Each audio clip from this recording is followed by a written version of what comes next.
boa noite. Boa. Tudo bem? Tá conseguindo me ouvir direitinho? E Eu você, acho que tá cortando um pouquinho. Deixa eu tirar o fone para ver se... tá Pode falar? ouvindo agora direitinho? Ah, agora foi. É o fone.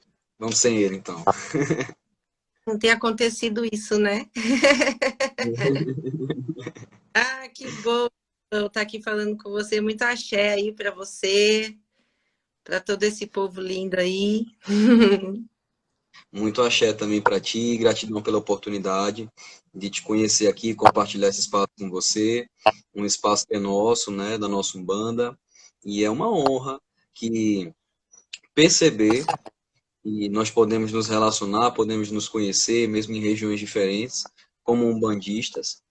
E por mais que essa pandemia seja um momento muito difícil para todos nós, seja um momento muito desafiante, nos possibilitou também uma oportunidade de conhecer esses umbandistas que estão em outros locais do Brasil e estreitar um pouco o vínculo. Tá conseguindo me ouvir direitinho? Tô, sim, é isso mesmo, né, João? Tem todas essas dificuldades, a gente gostaria de nem estar passando por tudo isso, que nem tivesse acontecendo, né? Mas tem os lados bons, os bons encontros, e foi muito bom te conhecer. Eu já te seguia um pouquinho antes de começar tudo isso, mas daí pude te conhecer melhor pelas lives. Adorei a live que você falou, né, da família de léguas. É uma coisa que a gente não tem aqui, a gente não conhece, e eu fiquei encantada, achei lindíssimo. E eu agradeço pelo convite para poder estar aqui hoje, né, com você, com todos que estão aqui nos assistindo. Muita gratidão, muito axé para todos vocês, para todos nós. Hoje a gente vai falar de uma linha que traz tanta alegria, né, que é a linha de baianos, e é muito especial. Que os baianos e as baianas abençoem todos vocês aí, e nos abençoe também, né, João? Para que a gente troque e compartilhe, e que a gente possa falar com sabedoria do que eles são, né? Uma linha tão forte, uma espiritualidade tão marcante. Eu sei que você não tem aí. Você já chegou a ver, João, uma gira de baianos? Não cheguei a vivenciar uma gira de baiano, mas eu trabalho com o baiano. Ainda não temos gira de baiano aqui no terreiro, mas eu trabalho com o seu Zé Baiano e o senhor Cibamba também é uma entidade que vem aqui no terreiro e vem na linha de baianos. Só que, de forma curiosa, eu tenho uma perspectiva enquanto sacerdote que enquanto eu ainda não criei uma relação com uma linha de trabalho de uma forma tão estabelecida e pronta assim, eu não me sinto confortável para abrir uma gira, né? Sim. Então, primeiro eu preciso trazer para os meus filhos que eles possam compreender o que é a linha de baiano, quais são os mistérios, conhecer os seus próprios baianos para depois a gente abrir gira. Então ainda não abrimos uma gira de baiano, mas tem baiano que chega no terreiro sim. Ah, que E delícia. aí, Então, como é que é? energia, né? Essa força, esse poder que eles carregam. E a gente vai falar bastante disso aqui hoje. Bom, para quem não me conhece, eu sou do interior de São Paulo. A cidade se chama Paulínia e é uma cidade pequena.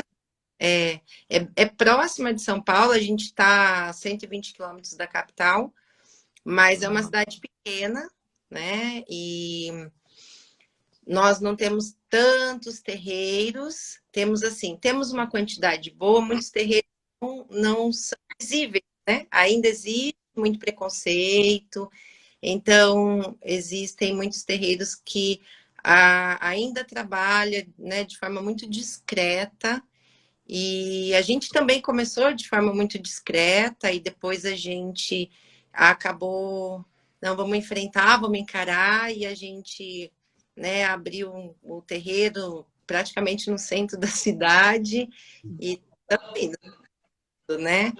Eu tô com banda já tem mais de 15 anos, já 16, 17 anos de Umbanda, e comecei como Cambone, e depois desenvolvi minha mediunidade, e passei a dar assistência, né? Os meus guias dão assistência através de mim, né? Utilizando aqui o cavalinho. E depois fui mãe pequena, hoje eu sou mãe de santo, do terreiro Casa do Despertar, do meu marido, também é sacerdote. Certo. E a gente está nessa batalha, né? Que é uma batalha todo dia, né? Para o terreiro estar aberto, para que a gente possa fazer um bom trabalho, seriedade.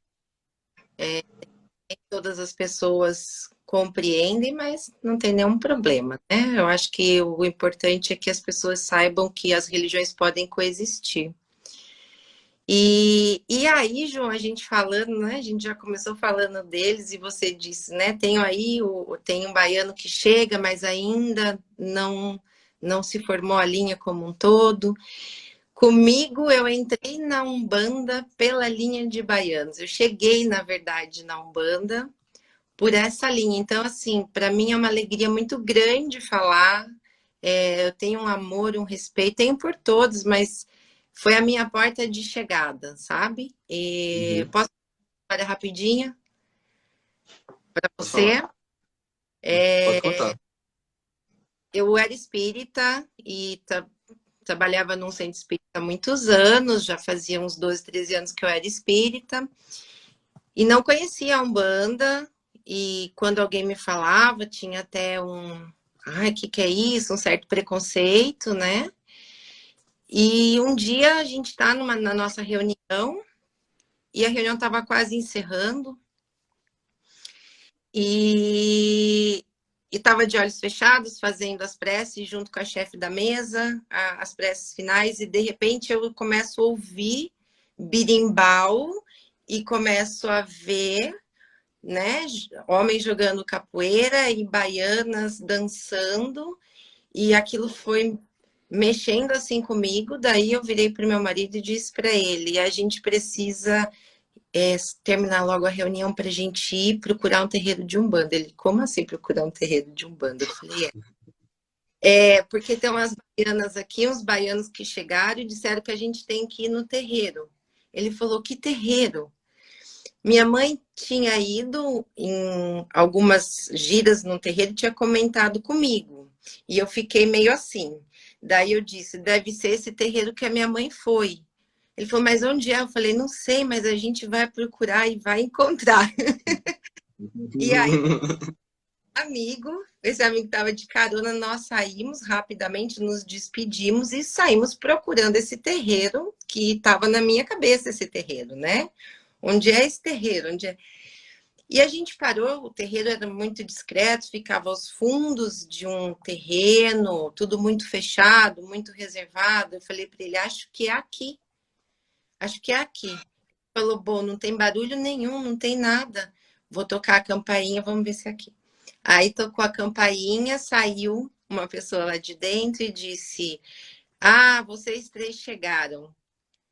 O Mané Baiano já encerrou, mas ele disse que não podia findar de vez, porque ele estava aguardando 3 pessoas que ele mandou buscar.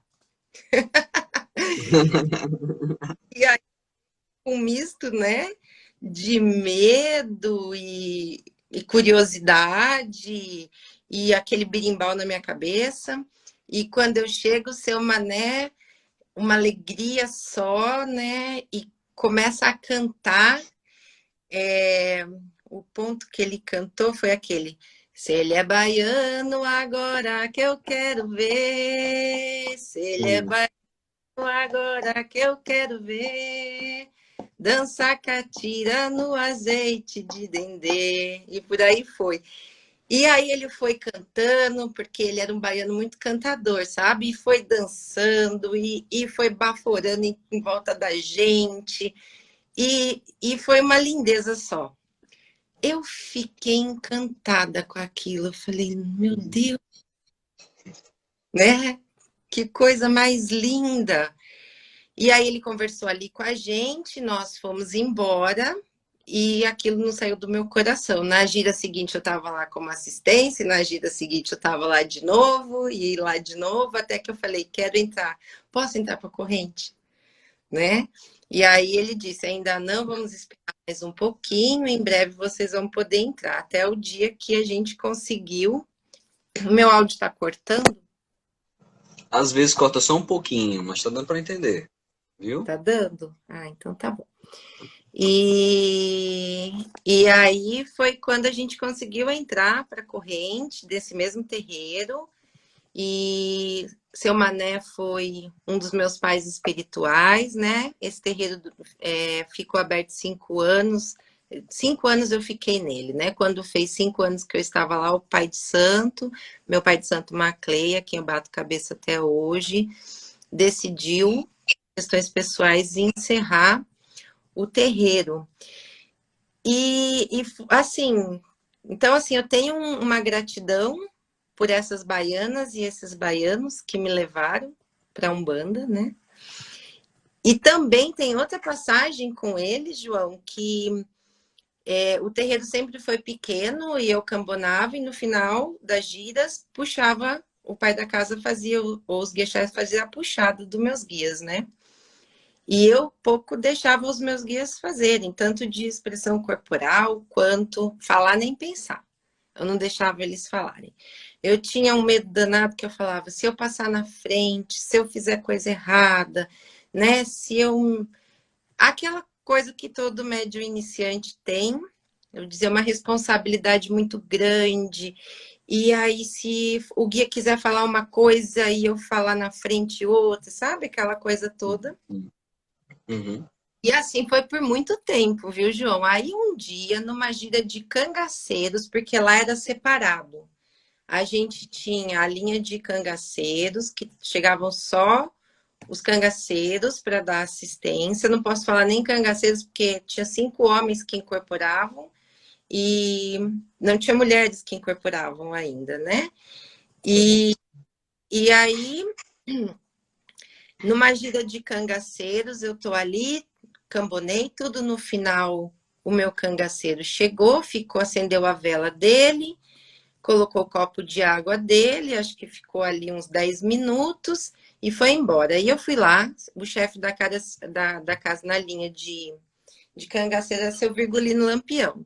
Muito bravo, seu Lampião com a peixeira na mão, olhou para mim e falou, tu tá bem, cabra? Eu falei, tô sim, senhor. Por que tá com essa cara triste? Eu falei, não, meu guia já foi embora.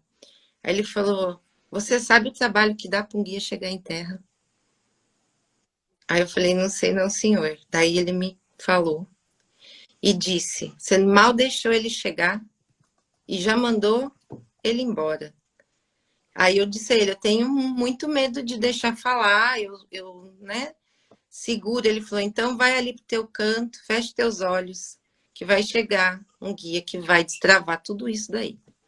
Aí eu falei, meu Deus, como que isso vai acontecer? Fiquei pensando, fiquei tensa, fui ali, fechei os olhos, e aí comecei a ver uns coqueiros, e comecei a ver o mar, e aí ele veio na minha frente, bateu o pé e pôs a mão na minha cabeça. Quando ele fez isso, a minha baiana chegou, que ela nunca tinha chegado, e ela chegou e começou a rodar e a dançar, e mexer para lá e mexer para cá, e começou a falar, dançando e rodando, né? A oxe, foi falando, e foi dançando, e foi indo.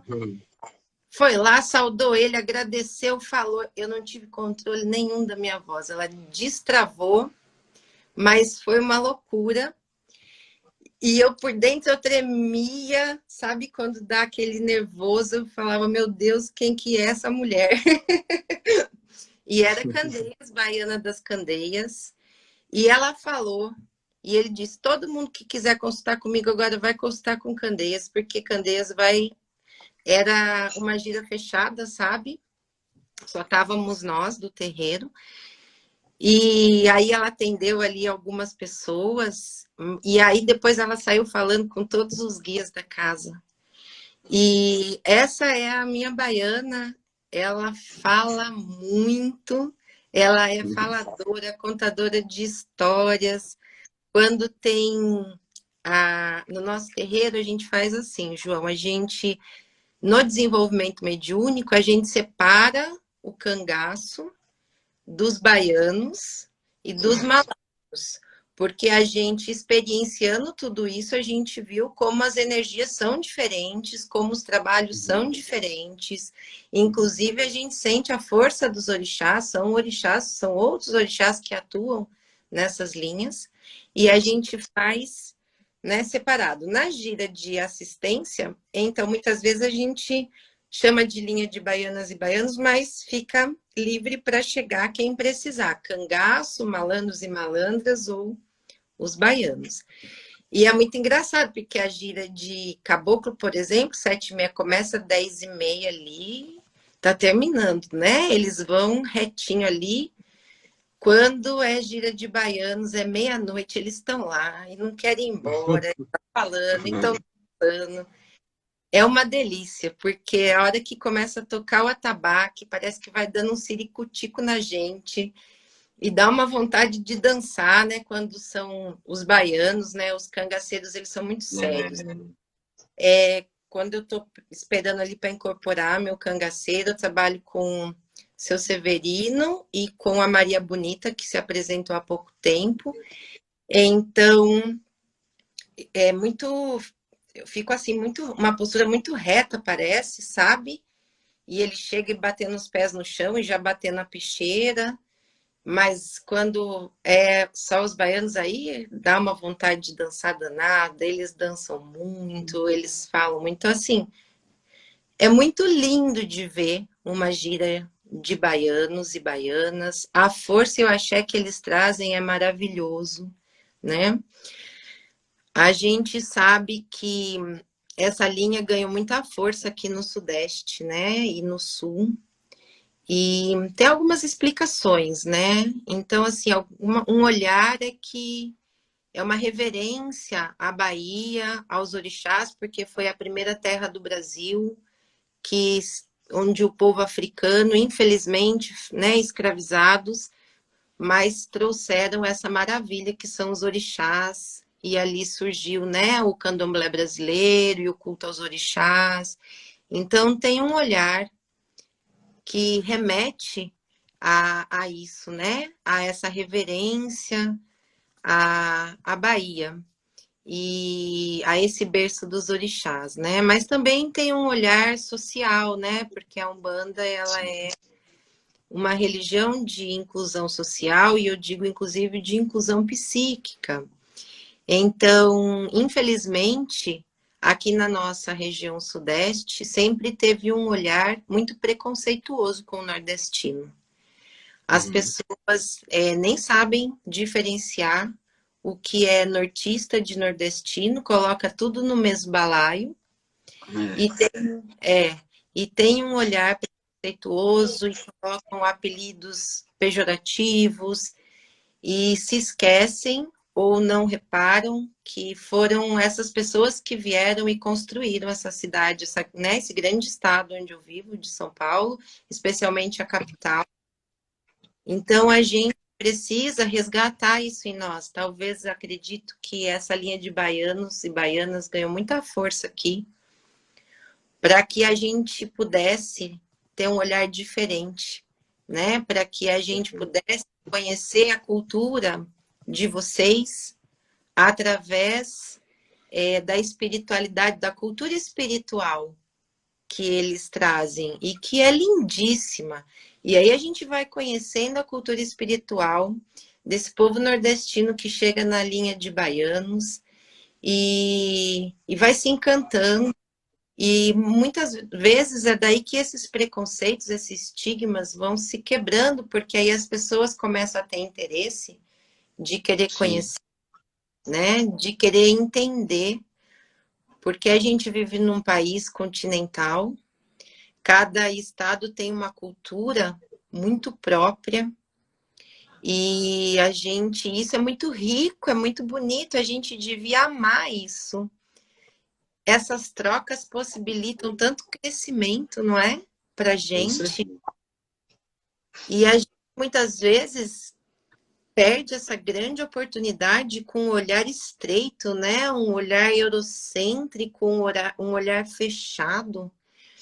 E a Umbanda, que é essa grande encruzilhada da vida, que mostra que tem tantos caminhos e que todos eles são válidos, todos eles são importantes, nos traz de presente e de ensinamento, né? Essa linha de baianos para nos mostrar, né? Quanta riqueza, quanta beleza, para quebrar esse preconceito, essa discriminação, né? Que o povo daqui faz com o povo daí. Sim, com certeza. Que é uma coisa feia demais, né, João? Pelo amor de Deus. Com tanta informação que a gente tem no mundo hoje. E ainda a gente ter que viver para ver isso, tá na hora da gente mudar, né? Tá na hora da gente se abraçar. Tá na hora da gente enxergar o diferente com beleza. E sempre que a gente enxerga o diferente com beleza, a gente cresce. Porque alguma coisa dele a gente vai receber. Então, o que eu recebo desse povo baiano que pisa na Umbanda é um presente para a minha vida, né? De abrir a mente e de ter um olhar. Eu ainda não conheço a Bahia, a gente estava se programando para ir em julho desse ano, nas férias das crianças, mas aí aconteceu tudo isso, mas vai passar e a gente vai ter tempo de conhecer aí, não Vai é? sim, vai sim. Ou se eu vou. E quero visitar os terreiros e quero ver essa cultura linda bem de perto, né? Eles trazem, claro, um pouquinho da cultura, mas mais uma cultura espiritual, né, João? A gente sabe disso. Mas, de qualquer maneira, tem alguns elementos que eles trazem, o jeito de falar, né?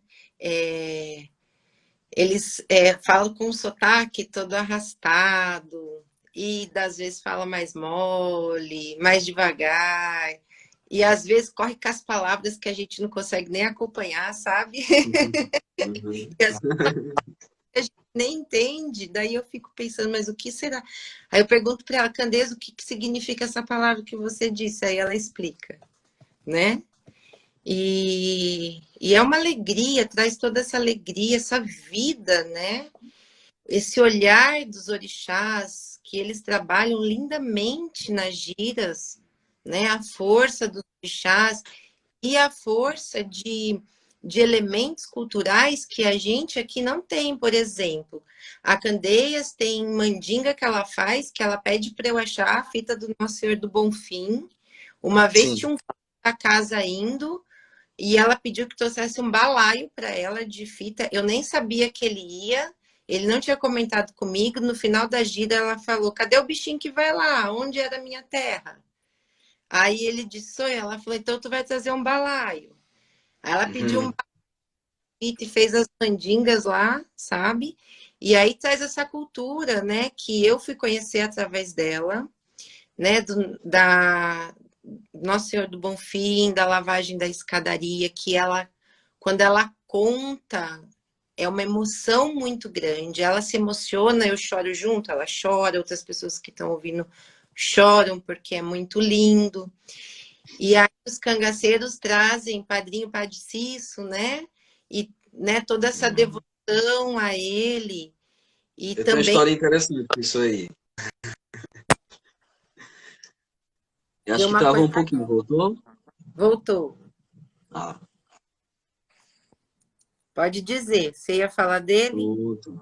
É, coincidentemente ou não, eu sou nascido, nasci no Crato, no Ceará, que é a cidade natal do Padre Cícero, né? Eu Isso! sou cratense, Que sou um legal! cratense que mora em Petrolina, que é no Pernambuco, mas desde pequeno a gente conhece Padre Cícero. Tem imagem de Padre Cícero no meu terreiro também, tem imagem No aqui em meu casa. também. Também Também. somos admiradores da história de Padre Cícero, que não foi só um padre, mas também atuou como um político, como um homem que buscava representar o povo, né? Ele fundou o Juazeiro do Norte, praticamente, que é a cidade que fica ao lado do Crato. e hoje onde tem o horto, que tem as romarias, ele tem tanta importância para a cidade, que é Padre Cícero Romão, e as pessoas que nascem no Juazeiro do Norte, para quem não sabe, não é juazeirense, é rumeiro, rumeiro de Padre Cícero Romão, em Tá homenagem ao Padre Cícero. brincando? Olha, não sabia disso não, que coisa linda. Quem nasce no Juazeiro é rumeiro. E todo ano tem as romarias, que são as expedições que o pessoal vai lá para o horto, onde tem a estátua do Padre Cícero, onde vão dar as voltas no bastão da estátua do Padre Cícero para tomar a bênção do Padre Cícero, comprar água benzida. E eu tenho aqui, ó, uma fitinha dessas, né? Eu sempre Tá, tenho uma comigo. Essas não são do Senhor do Bonfim, mas são do Padre Cícero, que lá também tem essas fitinhas. E é muito difícil você encontrar alguém aqui no Nordeste que não tenha uma fitinha dessa. Se você for na rua, você vai encontrar no mínimo umas 3, 4 pessoas andando na calçada assim que tem uma fitinha dessa, né? E nós temos nossas mandingas baianas ou nordestinas nesse sentido, que elas, quando nós colocamos, nós fazemos pedidos. Antes eu pedia a Padre Cícero, hoje eu peço a Padre Cícero e os baianos, e mais quem sim. quiser me ajudar, né? Estabelecer a conexão com a raiz. Então eu tenho um orgulho muito grande de ser nordestino, tenho um desejo enorme de trazer um pouco mais de valorização do Nordeste na Umbanda também, nesse sentido de olhar a Umbanda com os costumes nordestinos. Ao mesmo tempo que nós pensamos, nossa, no Nordeste eu não vejo tantos terreiros trabalhando com baianos, e realmente não é comum. E isso olhando por um aspecto social, como você falou, quando eu incorporo o preto velho, e hoje estamos aprendendo mais sobre isso, normalmente no arquétipo atual que a Umbanda manifesta, né, com a consciência social que nós temos, essa, puxando para alguns anos atrás, ainda mais anterior, em que nós incorporávamos muito mais o velho do que o preto, né? Sim, exatamente. E há uma questão de racismo em cima disso também. Quando eu olho para os baianos na Umbanda e penso nessa perspectiva social, que eu preciso aprender com aquela linha que está se manifestando, não apenas os ensinamentos para a vida, como valores específicos sobre amar, sobre ser humilde, sobre, enfim, os valores que os guias nos ensinam, como também aquilo que eles têm a trazer na roupagem que eles se manifestam. Então, existem alguns termos que eu me preocupo quando são utilizados na Umbanda e que eu já cheguei a utilizar e penso que nós devemos sempre estar repensando esses termos.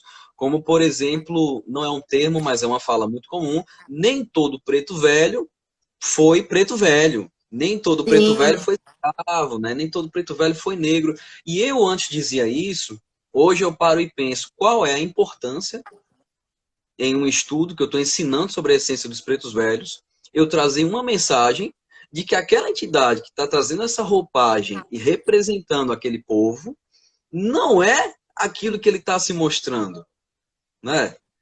Por que que eu vou falar isso? para Qual a quê? intenção dessa fala? E hoje eu já, Exatamente. se ele quer vir como preto velho, é porque nós precisamos aprender com ele como preto velho. Sim. Então ele é um E o preto baiano, velho, ponto e final, ponto né? final, ele é preto velho, acabou. E o E baiano baiano não, é o banda também. baiano, né? Bom, a minha E, baiana é uma baiana mesmo, porque ela me contou a história dela e ela conta, o nome dela era do Carmo, e ela traz todo um relato que hoje não dá tempo da gente colocar aqui. uhum.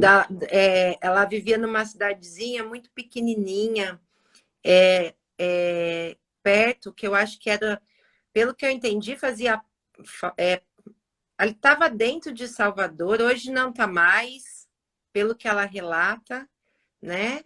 É, eu acho que, inclusive, tem o mesmo nome que ela, Candeia, ela se chama Baiana das Candeias, é, Tem e um aí ela, grupo, tem um grupo de Umbanda do Recife que se chama Grupo de Umbanda das Candeias. o Não sei dela se é você das conhece, Candeias. né? Não conheço, não. O nome dela, você Grupo de pergunta Umbanda qual é das o teu Candeias. nome? Ela fala, é Baiana das Candeias, né? Aham. Então, assim, eu acho, João, eu estava refletindo muito essa semana sobre esses olhares E me veio assim mais um olhar que a gente pode ter, ainda, né, uma reflexão que eu estou fazendo, mas que eu posso aqui compartilhar com você. As pessoas que foram escravizadas, os africanos e as africanas que entraram, e o grande, né, um dos maiores portos foi de Salvador para receber, infelizmente, essas Sim. pessoas traficadas. Uhum.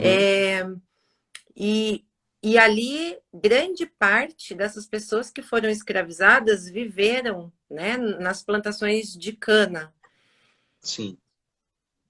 Esses baianos que chegam hoje para a Umbanda, né, eles são descendentes dessas pessoas e da mistura que foi acontecendo também. Então, tem um olhar político muito grande, porque foi na Bahia que ocorreram grandes revoltas, grandes levantes para o fim da escravidão, A né? primeira Os capital do quilombolas, Brasil também, né? sim. De extrema E importância. então, assim, às vezes as pessoas olham e vê toda essa brincadeira dos baianos, porque eles são muito alegres, e a gente tem um ditado aqui que diz, né? Baiano trabalha rindo e ri trabalhando, né? Trabalha brincando e brinca trabalhando dentro da Umbanda. Mas tem um olhar político, sociopolítico também para tudo isso, porque eles fizeram, né, a revolta dos malês, a revolta, a sabinada, então muitos quilombos, eles foram a grande resistência que Guerra dos fez, Canudos, uma história super interessante, né? sim, Padre Cícero tem várias histórias nesse sentido. Padre Cícero e Lampião, Padre Cícero, exatamente. outras invasões no Juazeiro. Tem várias A gente histórias nesse sentido. pega a história dos cangaceiros, diz que o primeiro bando do cangaço começou em 1700 e alguma coisa, então a gente estava em pleno período de escravatura, da escravidão no Brasil. E esse povo Uhum. do cangaço já estava ali, né, lutando. Quem conta a história é quem ganha, né? Então eles se tornaram os bandidos. Mas até chegar em Lampião, Lampião nasce no final de 1800 de 1800, eu acho que é 1889 quando ele nasce. Se eu não estou enganado, então o Brasil tinha acabado de assinar a Lei Áurea, mas que não significava nada, porque só se assinou porque não tinham mais praticamente escravos, né? Legalizados, né? A maioria já tinha se libertado, tinha fugido, tinha se alforriado e por aí vai. E ele segue com essa luta, né, do povo do cangaço. E para alguns eles são heróis, para outros eles são vistos como bandidos, né?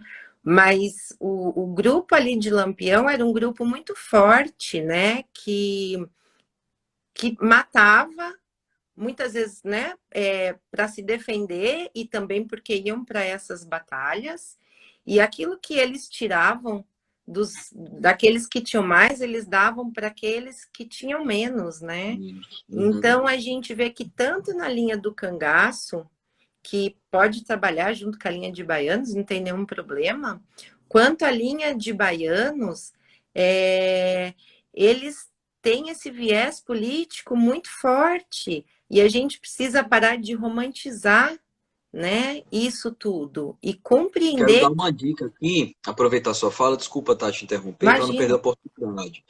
Tem um canal que eu quero indicar aqui chamado O Cangaço na Literatura.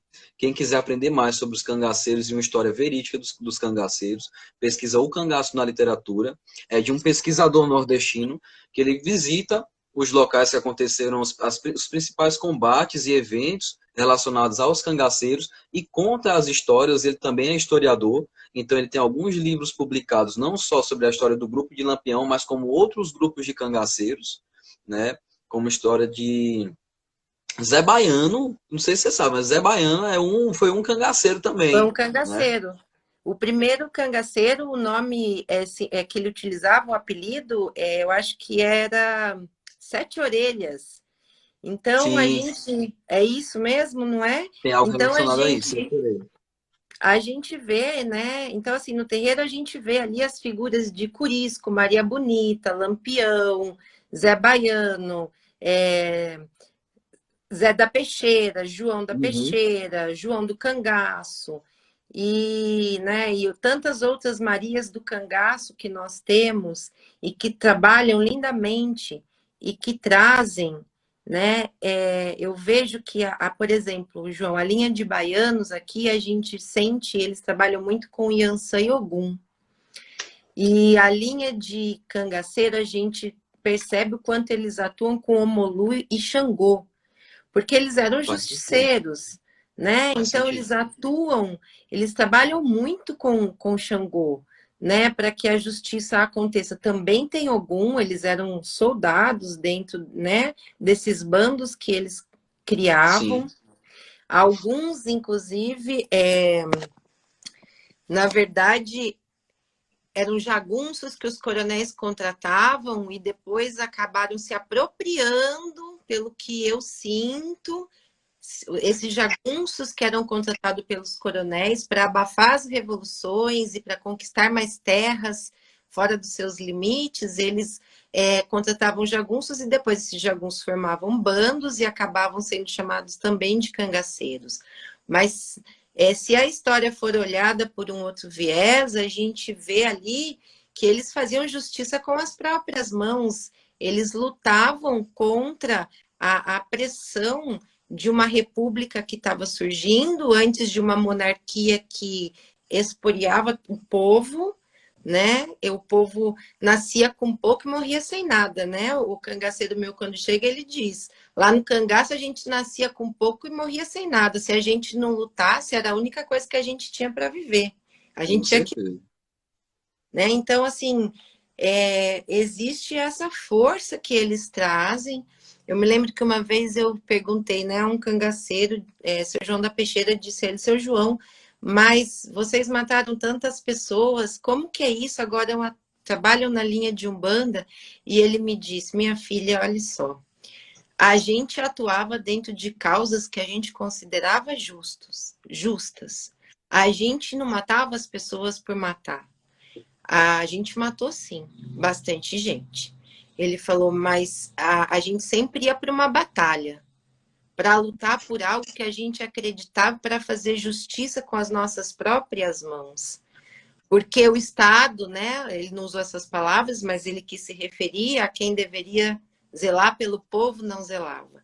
Ele falou, depois que a gente desencarnou, a gente entendeu que a gente não pode fazer justiça com as próprias mãos, que isso é só quem dá a vida e quem tira a vida é Deus.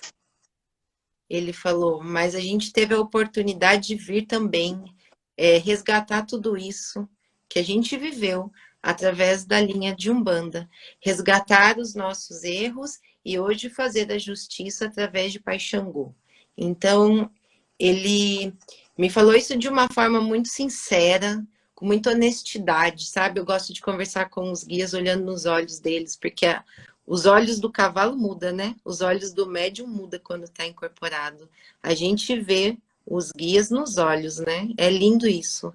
E tinha muita verdade ali nessas palavras, sabe, João?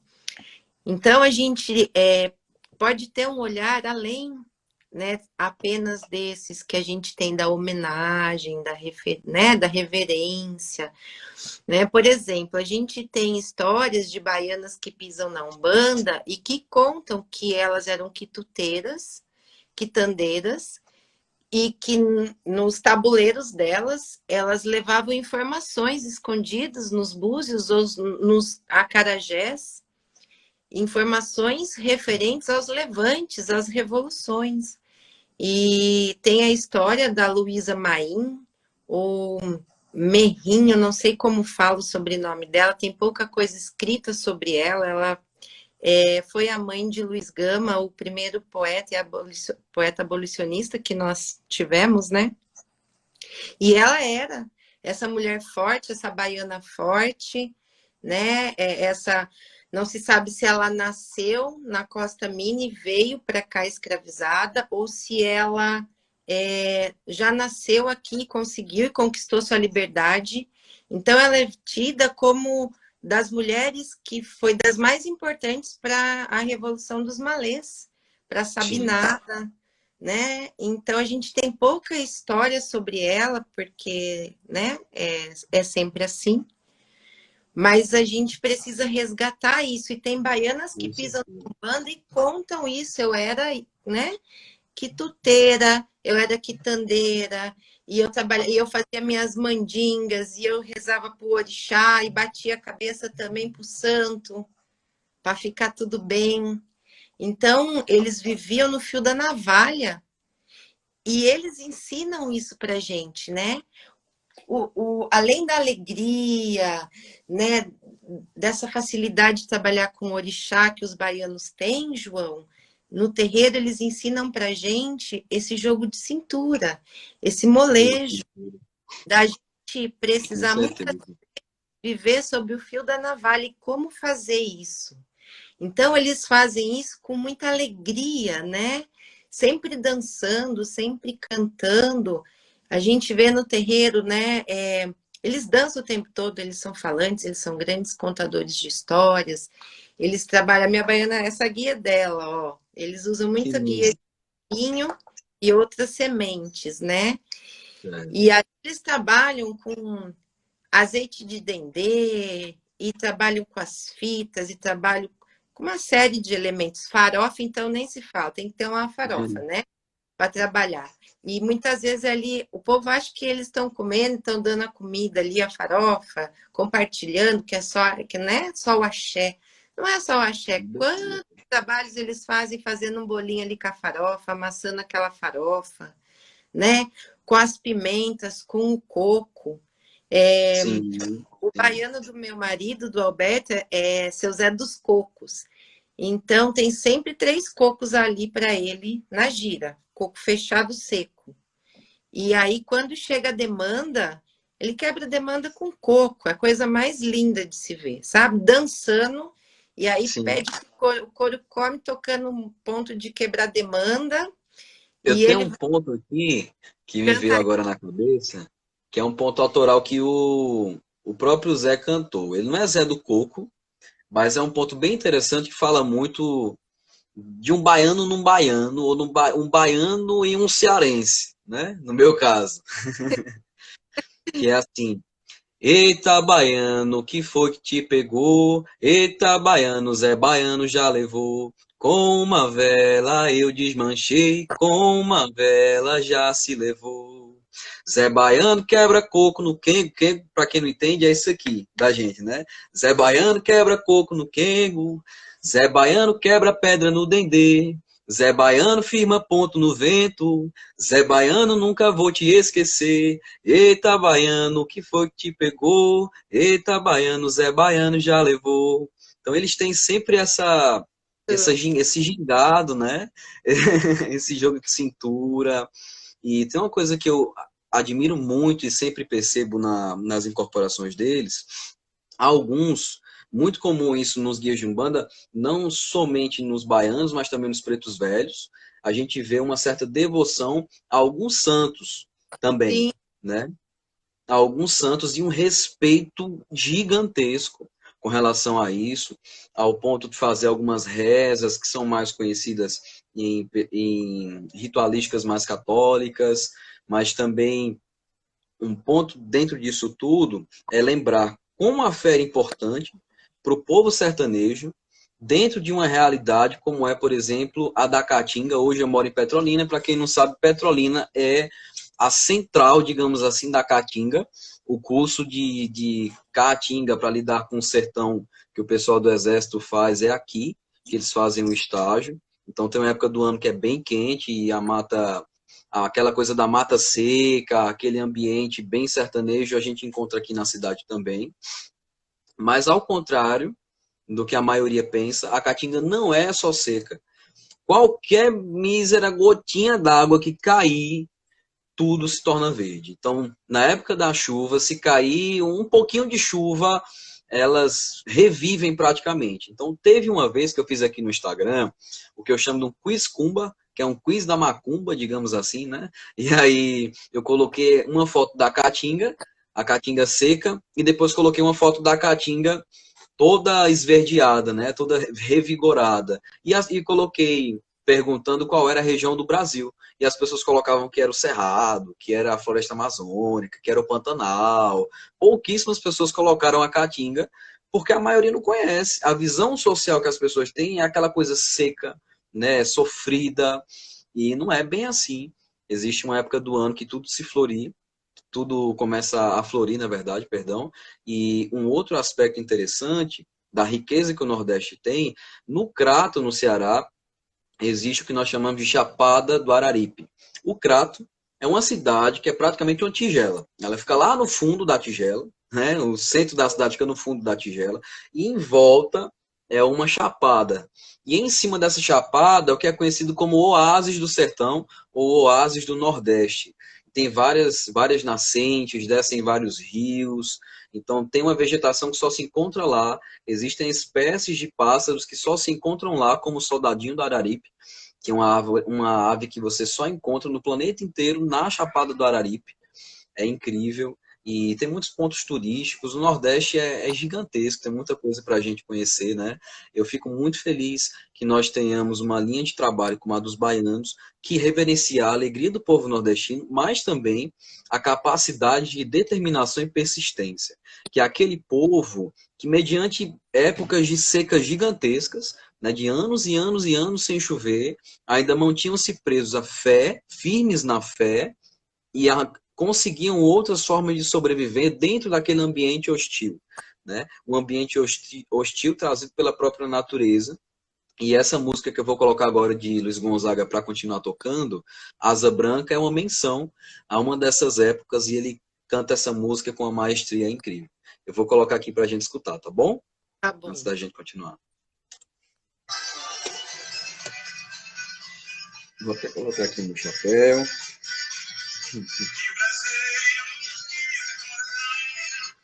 Nem pé de plantação, meu gado morreu de sede, meu alazão. Sede, meu gado morreu de sede, meu alazão.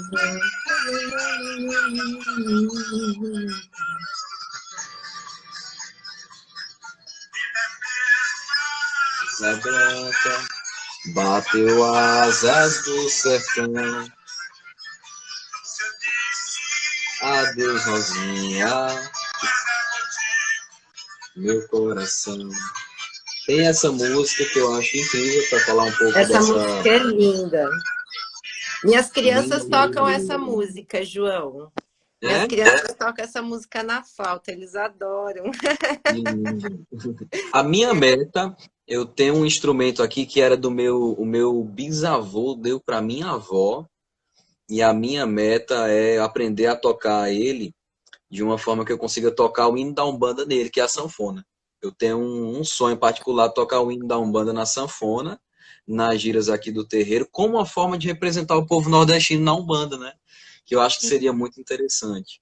Sabe que o meu avô materno, ele era um caboclo, né? Ele vinha da misturinha aí de brancos e dos povos originários. Ele tinha a pele até bem avermelhada. Eu não tive o prazer de conviver com ele, que quando eu nasci ele já havia morrido. E ele tocava sanfona, ele era um sanfoneiro. Sério? Antes As da coisas... gente continuar, eu quero agradecer, porque eu não sei quanto tempo a gente tem.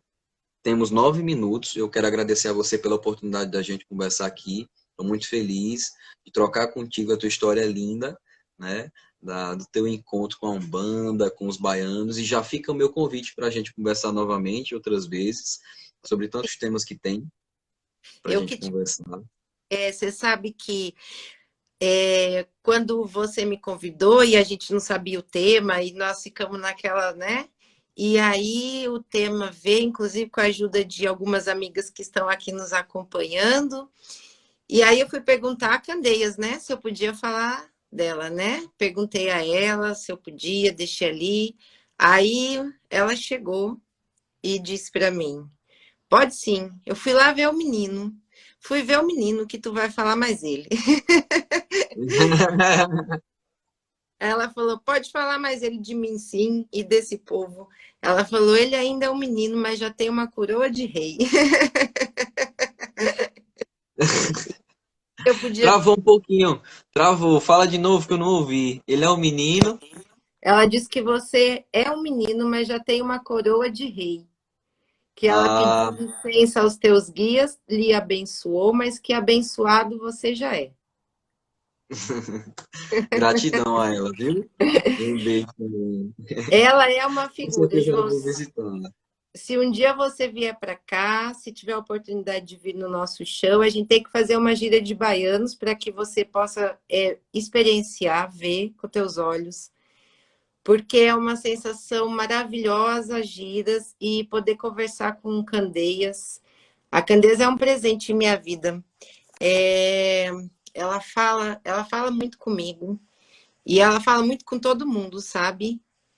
Uhum. E daqui a pouco eu já tô sentindo ela, eu já tinha firmado a velhinha Tá para ela bom. entrar.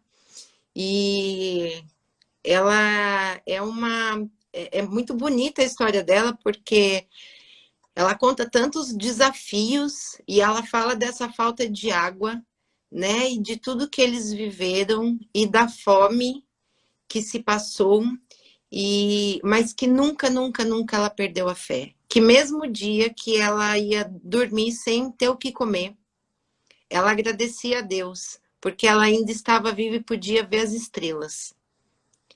Então, é uma fé, é uma devoção, né, que eles têm, que é muito lindo. E tem uns filhos meus aí escrevendo, né? Mãinha, ele chama ela de Mainha, né? E Eu chamo minha mãe de manhã também. E ela diz, ela chama, ela se referencia, né, a painho, a maninha, ela diz, quando meu painho morreu, quando minha mãe morreu, eu era aqui a mais velha dos irmãos e fiquei com a responsabilidade de criá-los. Então, ela diz que ela não se casou, não teve filhos, ela foi uma parteira que não tinha Sim. assistência social, nem hospital perto, ela que fazia o parto das mulheres ali daquela comunidade dela. E, mas ela é uma mulher muito forte, sabe? Não, de muita garra, de muita fibra. E ela diz: não me casei, mas tive muitos homens, só que eu escolhi todos eles na ponta de meu dedo. Sabe, muito, muito forte ela, e ela traz, quando eu estou incorporada nela, eu fico empoderada, sabe, João? Eu fico, nossa, é uma força que ela, do poder feminino, da capacidade de realização. É, eu não sei se quando o homem está incorporado no baiano também sente essa força, eu acredito que de certa forma sim, porque é a força de um povo, né? Linha de É a baiano força do povo. traz a força de um povo. A gente tem a oportunidade naquele momento de sentir a força que é o povo, que o povo baiano tem, né? A força desse povo que aguentou tudo que aguentou e está aí em pé e fez a sua revolução. É um povo resistente no sentido de fazer resistência e reexistências, né? Quantas resistências foram vividas por esse povo, né? Sim. Aí a gente olha os cangaceiros, né? E vestido com suas roupas de couro, com as suas peixeiras na cintura, né? Com aquele chapéu do cangaço que eles usam, né? Então eles usam aquele chapéu de cangaceiro, assim. Sim. E alguns, inclusive, falam muito, né? Eu acredito que faziam parte também, eram vaqueiros, né? Até aquele vídeo que você me mandou, a vaquejada, acredito que alguns, porque eles trazem esses elementos e citam Sim. isso também e contam sobre isso, mas essa força também que eles trazem de lutar, de não desanimar, de lutar não só por si, mas de lutar para a melhora de um povo todo. Então, você vê tanto o cangaceiro quanto o baiano, eles trazem essa luta, não é individual, é sempre pela coletividade, é sempre para que a comunidade toda ganhe, né? Sim. Então, isso eu acho que mais do que a desenvoltura e andar no fio da navalha, é isso que eles ensinam para gente, a resistir e as possibilidades de reexistências, né, que a gente pode aprender e que a gente pode ficar também, né, nós aqui no Sudeste, né, que tanto preconceito já tivemos e acredito que alguns, não é do meu círculo, graças a Deus eu não vivo isso de ter perto de mim pessoas que têm preconceitos com nordestinos, mas a gente sabe que existe, né? E não é pouco, é muito. Então, é um presente, né? Eu digo, a Umbanda, ela quer que a gente, não é só a melhora espiritual. Como que a gente pode separar as coisas, João? Como a gente pode evoluir espiritualmente se a gente não evoluir socialmente aqui na matéria? Então, não tem como.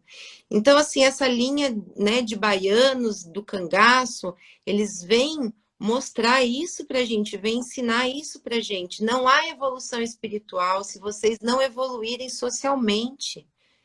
Os Né? guias fazem isso com a gente, né?